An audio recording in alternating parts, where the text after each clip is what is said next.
It's Serge! Well, here's a very common problem in old homes, and that is windows that have come loose and lost their putty around the frame. So Serge from Chestbuilt, tell us, can this be easily fixed? Yes, absolutely it can.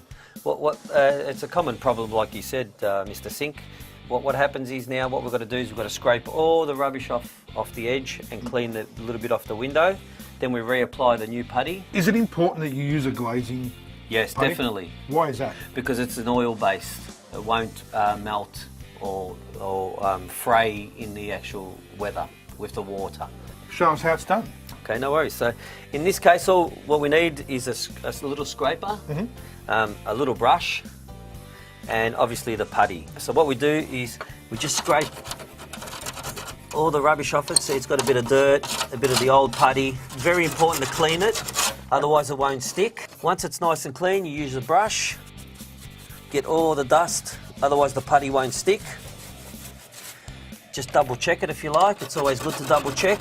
So the timber's actually starting to look like it's starting to rot. It is starting to rot because the putty hasn't been there for a while and the water's been sitting there. That's why it's important to put the putty on an angle, and then the water just flows straight off. But we got it just in time before it's rotted too much. Just in time, yeah? Cool. Just in time. Keep cleaning it.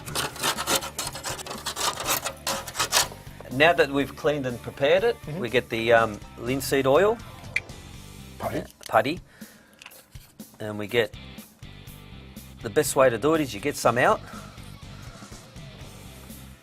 and you just work it a little bit so it's nice and like doughy. Like doughy, yep. The application is very easy. You get a little bit at a time. You just push it in with your thumb because you don't want any gaps, otherwise water will get in. You just apply it like it's a little bit of a 45 with a bit extra, and then we finish it off with the trowel. It may take you a couple of goes because it's very soft and...